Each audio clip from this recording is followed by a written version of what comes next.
একটা ছোট্ট নীল রঙের বিড়াল, পিঠে ছোট্ট পাখা, মুখে চিরন্তন হাসি। দেখতে যেন কার্টুন, কিন্তু বুক ভরা সাহস। আজকের গল্পটা সেই চরিত্রকে নিয়ে যে শুধু ফেয়ারি টেলের কমেডি মাস্কট না, সে হলো বন্ধুত্বের প্রতীক, সাহসীর গল্প আর আবেগের কণ্ঠ। নামটা জানেন তো? হ্যাঁ, এই সে আমাদের প্রিয় হ্যাপি। এক, জন্ম আর পরিবার। তোমার জন্ম যদি এমন এক জায়গায় হতো যেটা এই পৃথিবীই না, বরং তার অল্টারনেট ভার্সন, তাহলে কেমন হতো? হ্যাঁ বন্ধুরা, হ্যাপির জন্ম হয়েছিল X778 সালে এডোলাস নামের এক জাদুকরি জগতে। ও আসলে মানুষ না, ও হচ্ছে এক জাতের জাদুময় বিড়াল, যাদের বলে এক্সিড, যাদের থাকে ছোট্ট পাখা আর উড়ার শক্তি। এয়ারা নামের এক ম্যাজিক দিয়ে। মা বাবার নাম, ওর বাবার নাম লাকি আর মায়ের নাম মার্ল। নামেই বুঝুন, হ্যাপির মা বাবা একেবারে এক্সট্রা লাভলি। তবে কষ্টের ব্যাপার হলো, ওরা নিজেদের সন্তানকে পৃথিবীতে পাঠিয়ে দিয়েছিল একটা মিশনের জন্য, কারণ তাদের জাতিকে বাঁচানো ছিল তখন সবচেয়ে জরুরি। মা বাবার মনের কথা, ছোট্ট হ্যাপি একদিন বড় হবে, বড় কিছু করবে।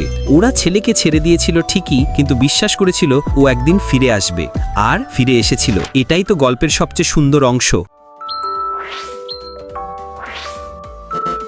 2, ছোটবেলা আর শেখার জীবন। তো একটা ডিম পাওয়া গেল, না কুসুম ভরা অমলেট না, একটা সত্যিকারের জাদুর ডিম। ফেয়ারি টেল গিল্ডের এক পাগলাটে ছেলে নাৎসু ড্র্যাগনিয়েল আর মিষ্টি মেয়ে লিসানা খুঁজে পেল এই ডিমটা। অনেক যত্ন করে তা দিল, আর একদিন সেই ডিম ফেটে বেরিয়ে এলো আমাদের হ্যাপি। নামটা কে দিল? নাৎসু। কারণ ও যখন বের হলো, সবাই এত খুশি হয়ে গেল যে নাৎসু বলে ফেললো, তোর নাম হ্যাপি, কারণ তুই সবাইকে খুশি করে দিস। পড়ালেখা, হ্যাপি কোনো ইউনিভার্সিটিতে পড়েনি, কিন্তু ওর লাইফটাই একটা অ্যাডভেঞ্চার স্কুল। নাৎসুর সাথে ঘুরে ঘুরে শিখেছে ফাইট, কৌশল আর অবশ্যই মারাত্মক পর্যায়ের সার্কাজম আর কমেডি টাইমিং। স্বপ্ন সিম্পল, নাৎসুর পাশে থাকবো আজীবন। বড় হতে হতে ওর স্বপ্নটা হয়ে যায় পুরো ফেয়ারি টেল গিল্ডকে ভালোবাসা দেওয়া। 3, কেন হ্যাপি এত জনপ্রিয়? আজ হ্যাপিকে সবাই চেনে, কিন্তু কেন? কারণ সে শুধু একটা উড়তে জানে এমন বিড়াল না, সে হলো নাৎসুর সঙ্গী, সাহসিক মিশনের হিজো আর অ্যানিমে দুনিয়ার সবচেয়ে কিউট মাস্কট। হ্যাপির বিখ্যাত কাজগুলো হলো, নাৎসুকে অসংখ্য ফাইটে আকাশে উড়িয়ে দিয়েছে এরা ম্যাজিক দিয়ে। ভয় পেলেও কখনো বন্ধুদের ছেড়ে পালায়নি। ওর আসল জন্মস্থানে গিয়ে ওর মা বাবার সাথে মিলিত হয়েছিল, এমন একটা আবেগঘন মুহূর্ত যেটা কারো চোখে জল এনেছিল। ওয়েন্ডি মার্ভেলকে বাঁচাতে ঝাঁপিয়ে পড়েছিল সাহস নিয়ে, এবং সবচেয়ে বড় কথা, সে আই স্যার বলে এমনভাবে বলে যে কেউ শুনে হেসে ফেলে। হ্যাপির আলাদা হওয়ার কারণ, অনেক অ্যানিমের মাস্কট শুধু হাসায়, কিন্তু হ্যাপি আমাদের কাঁদাতেও পারে। ও ছোট, কিন্তু ওর হৃদয় বিশাল। ও মজার, কিন্তু আবেগীয়। এটাই ওকে অন্যদের থেকে আলাদা করে।